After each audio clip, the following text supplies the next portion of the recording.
a character or characters, such as in the story Architecture by Ricky Lina and Kelvin Sue, in which we see the buildings take on, I'll use the term anthropomorphic qualities here. Just as in a number of stories, we see animals taking on human qualities, so too do we see it in Architecture, where we see buildings like Roy, aka the Roy Thompson Hall in downtown Toronto, speaking with each other, commenting on how older buildings have a lot more class than newer buildings.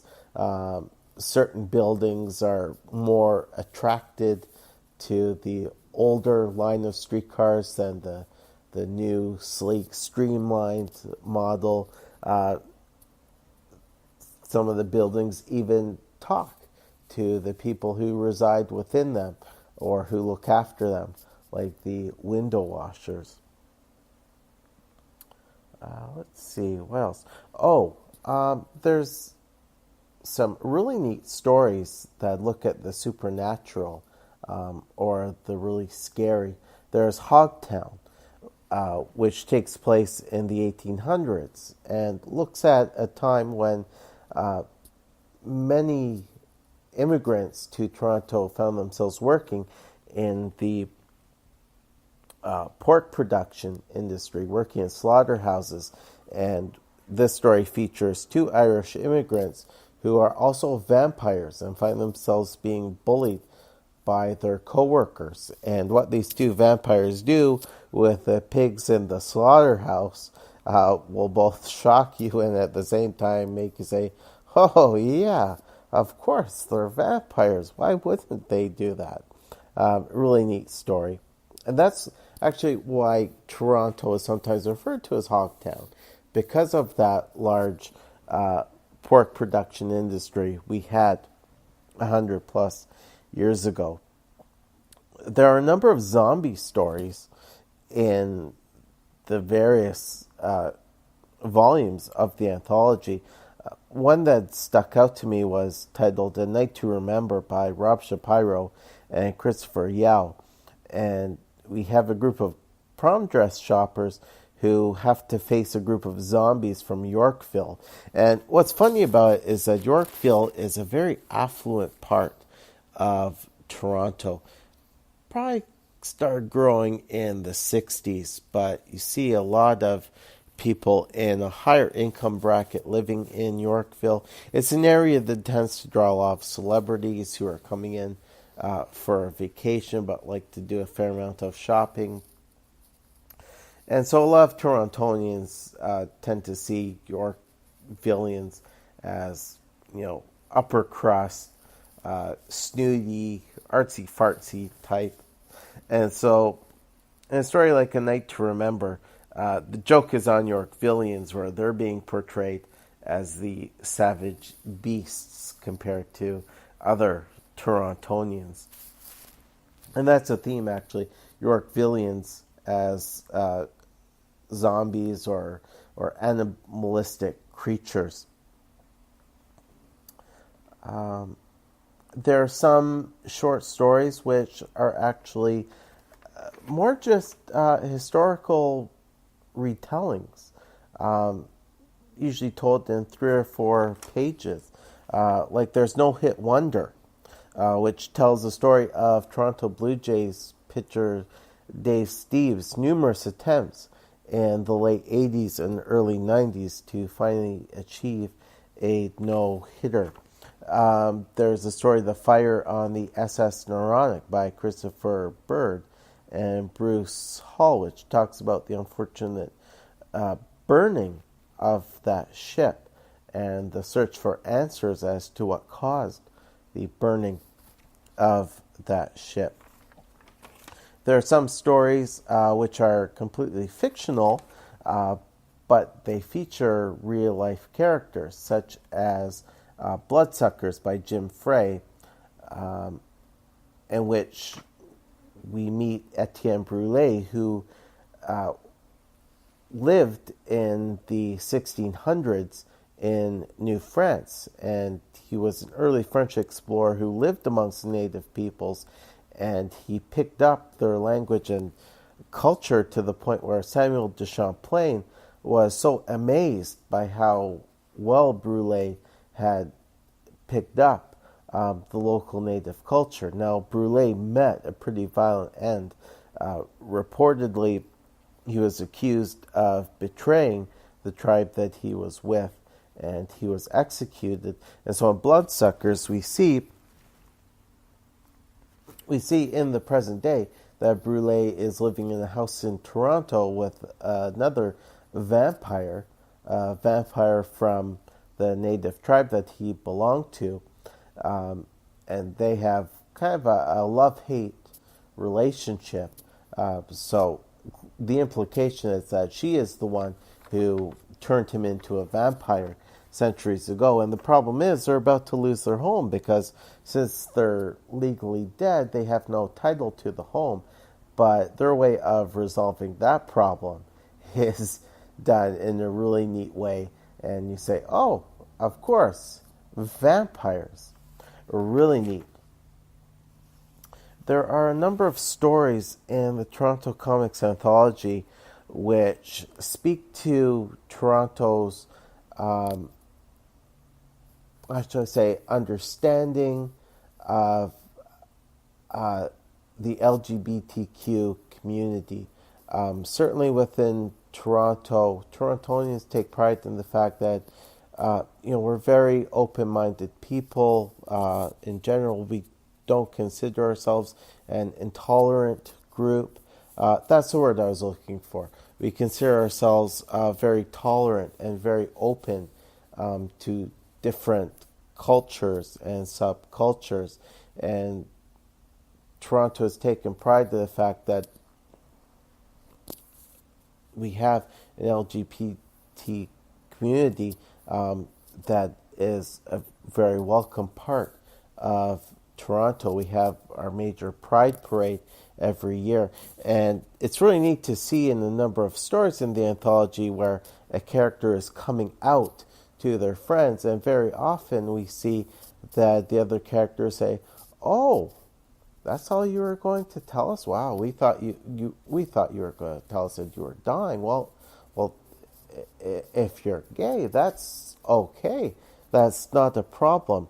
But there's a couple of really neat stories that were told in the anthology by Gwen Howarth and Sam Noir. And Gwen Howarth talks about her experience as a transgender woman. And she talks first about how she saw a certain inequality within the LGBTQ community, as at the annual Pride Parade, the transgender march was actually confined to a smaller part of the larger Pride route. And in a second story, Work in Progress Restrooms, Gwen talks about her experience with using a public washroom. And in both cases, she looks at how a city like Toronto, even though it's very open-minded, understanding, tolerant, has still had room to grow, so that the transgender march is now a larger part of the overall Pride March. And in Toronto, we are finally beginning to implement gender-free washrooms.